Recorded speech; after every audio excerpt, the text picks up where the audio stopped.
will show up on the screen.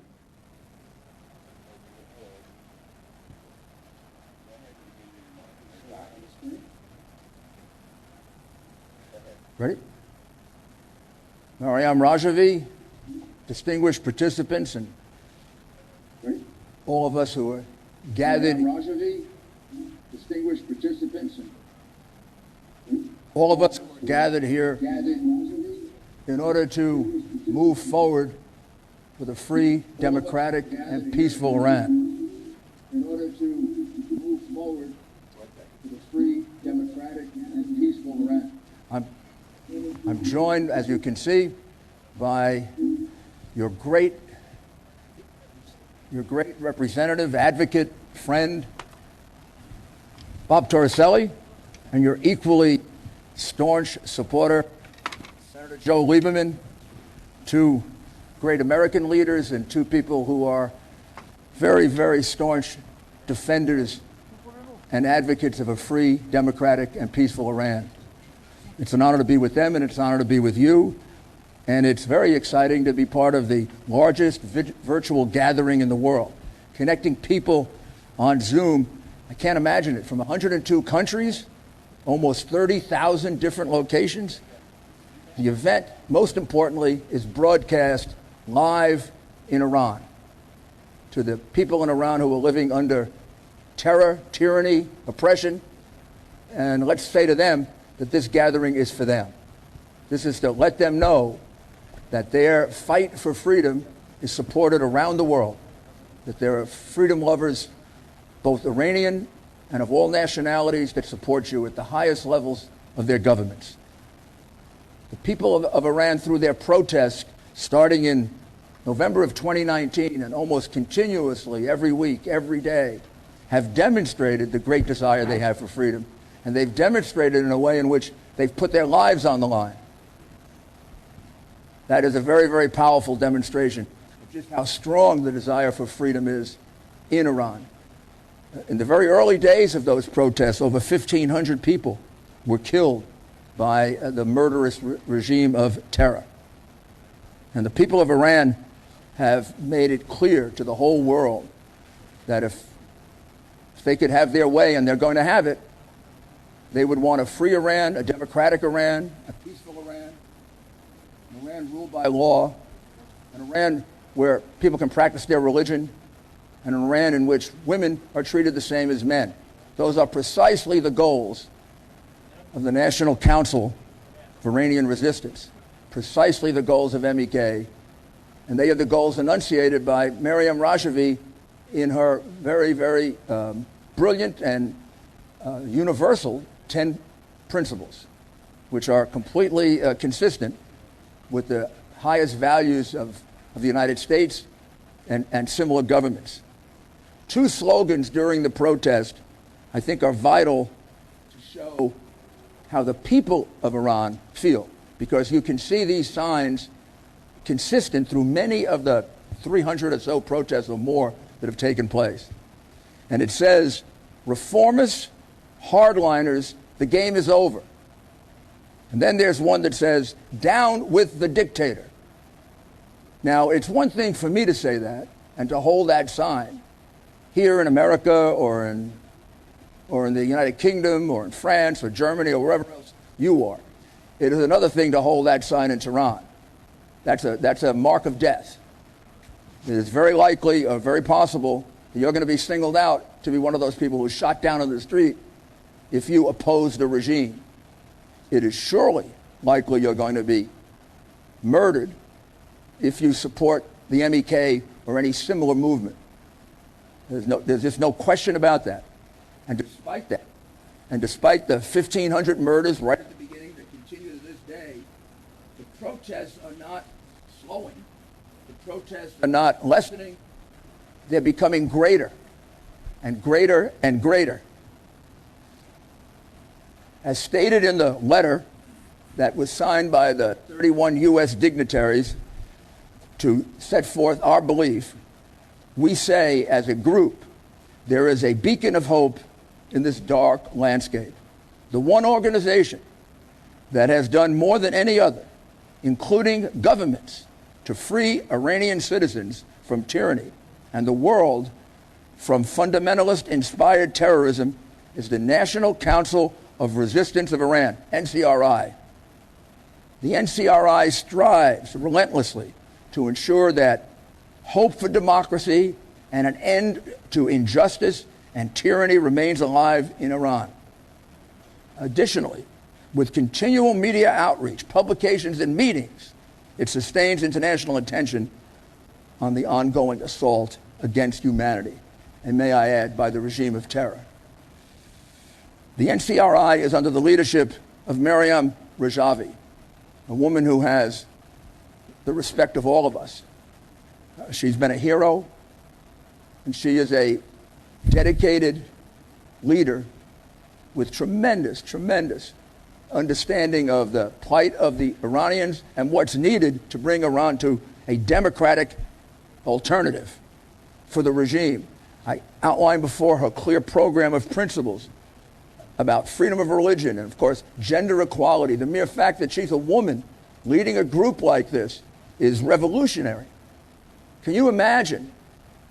Can you imagine when this terrible regime falls, and it will fall, and she's the interim leader, to have a woman as the head of state? I believe it will completely transform a great deal of the Middle East and a great deal of the world. The NCRI under Madam Rajavi offers for us the universal vision of freedom, going back to the Old Testament and all through civilizations. This has been the quest of the human heart, the human soul. And again, that's illustrated by the fearless people in Iran who demonstrate for freedom despite the fact that they can see that their lives can be taken. It happens right in front of them. The MEK is the main component of the NCRI. And with its network, it's the driving force for change. And that's the reason why the regime is singled out for murder. There are those Iranian apologists here in America and in the West, people who are paid by the Iranian regime, who say the NCRI and the MEK don't amount to much. They're a cult. They have very few followers. They have no chance to replace the regime. But then if you listen to the words of the Ayatollah and his puppet, Rouhani, just over the last year, 2 or 3 times the Ayatollah and 4 or 5 times Rouhani have said that the only threat to their regime, the only organization that has any chance to put together a government to replace them, is the NCRI and the MEK. I mean, it's amazing they would admit that, but they do. It's equally amazing that the corrupt Western press suppresses that.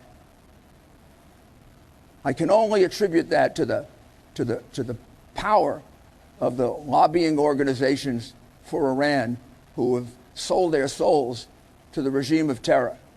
But we know the truth, and they know the truth. They know that this organization is a total threat to them.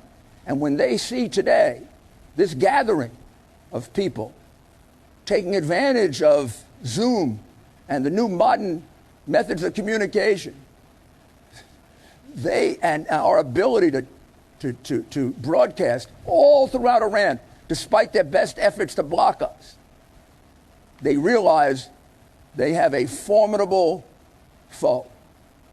They realize and can foresee how this group could easily stand up an interim government that could be a bridge to a permanent, democratic, free, prosperous, and wonderful Iran, because the Iranian people deserve that. And the Iranian people can sustain that. The economy in Iran is collapsing. And that's a tragedy. No one wants to see that. It's horrible to see these demonstrations. And the one that sticks in my mind, I know it goes back about a year, but I can't get it out of my mind, is the man who was standing there asking for $400 or $500. He would sell one of his kidneys for $400 or $500. That means you and your family are starving. Equally poignant and desperate signs. People are starving. Even when Iran was getting a flow of money, like the $1.7 billion in cash that I will never understand, that was delivered to Iran as the price of the ill-fated nuclear agreement, people in Iran were starving. And now, with the much more effective sanctions that have been in effect since the new administration came into power in Washington, the sanctions have been crushing. And now with coronavirus adding to it, I mean, the level of poverty and the level of hunger and the level of pain in Iran is heartbreaking. The only solace is that this is what happens when revolution takes place. This is what happened in the Soviet Union that led to the collapse of a much, much bigger empire. All of Eastern Europe. And it's tragic that it's not recognized that this regime is on the brink right now, particularly with its handling of coronavirus, in which they allowed 70,000 or more of their people to die without any help. The government at one point allocated $1 billion to help the people, which would have been totally insufficient.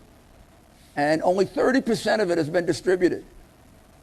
Everybody in Iran knows that the reason that the people of Iran are suffering is not only the sanctions, it's not only coronavirus, it's the fact that they still allocate tremendous sums of money to terrorist groups all over the world. They'd rather send people to bomb us in Paris or to kill some of you in America than to feed their people. They'd rather allocate money to renegade criminal groups that want to wreak havoc in Europe or in the United States than feed their people. And everyone in Iran knows that. That's why they're not only religious maniacs, they're just plain common criminals. They're crooks, thieves. When people say mullahs, they have this religious concept. To me, the mullahs are like the people who ran the mafia, the people I prosecuted who ran the mafia and extorted their people, extorted the Italian-American people, and subjugated them, except this is on a much bigger scale. And the Ayatollah is like the head of the mafia. He's a very wealthy man, the Ayatollah. And I do question his religious sincerity. No man can be a man of God that is a mass murderer. That's completely hypocritical. And then he asks people to sacrifice their life for the cause of tyranny. But does he sacrifice his life? He's not the one going out there and doing the suicide bombings, nor are the fat mullahs who are living wonderful lives off the misery of their own people.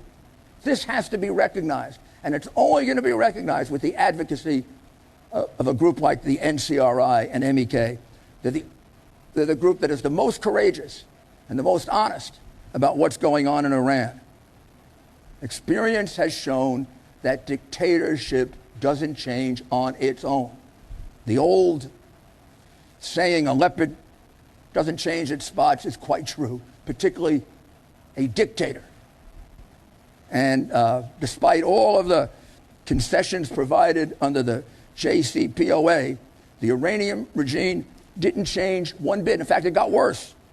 It continued its suppression of the Iranian people. It continued its march to becoming a nuclear power. And it continued to be the single biggest state sponsor of terrorism in the world. And since America has ceased to comply with that agreement, has cut it off, and has stopped sending them billions of dollars in cash, the country's been under maximum pressure. And we've got to keep that pressure up to remove the ruling theocracy. Regime change in Iran is within reach. Don't listen to the pessimists and don't listen to the Iranian apologists who are paid to say that. It's within reach. The same things are happening in Iran that have happened numerous times in other countries. When we wake up one morning and we're surprised and we find out, oh my goodness, the Berlin Wall is coming down. Oh my goodness, the Soviet Union is no more. Poland is becoming free. It happened over a long period of time. It happened with the same conditions we're seeing now. But when it happened like that. And that's what's going to happen here. And that's the goal of the NCRI. And that's the goal of Maryam Rajavi. It's very, very simple. The goal is a free Iran that will be a contributing nation to peace in the world, to a better world. This is the heritage of the Iranian people. This is one of the great civilizations that goes back to time immemorial. How much has the Persian civilization given to us? And how much more can it give to us if it's allowed to be free? The goal of Maryam Rajavi and all of us here is not to impose anyone on the Iranian people. The goal is to see regime change. There is a shadow government to handle the interim, so we don't have the situation that we had in Iraq several years ago. So the government can continue and the people can start to prosper immediately. But within less than a year, the goal is to have free and fair elections, to establish a rule of law from day one, to make certain that women participate in government to the same extent as men and in society, and that all of you are free to practice your religion as you see fit, or not practice religion, and to immediately end the nuclear program, and to make clear that Iran wants to rejoin the community of civilized nations.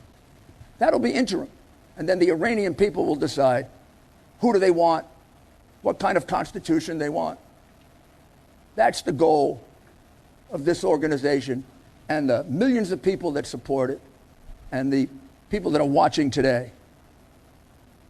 It's all going to happen. It's all going to happen the way I say. We're going to wake up one morning and we're going to be surprised that the regime fell. It's teetering right now. And when that happens, you're going to have your name etched in that great book of liberators. And the one whose name will be in the largest, boldest print will be Maryam Rajavi.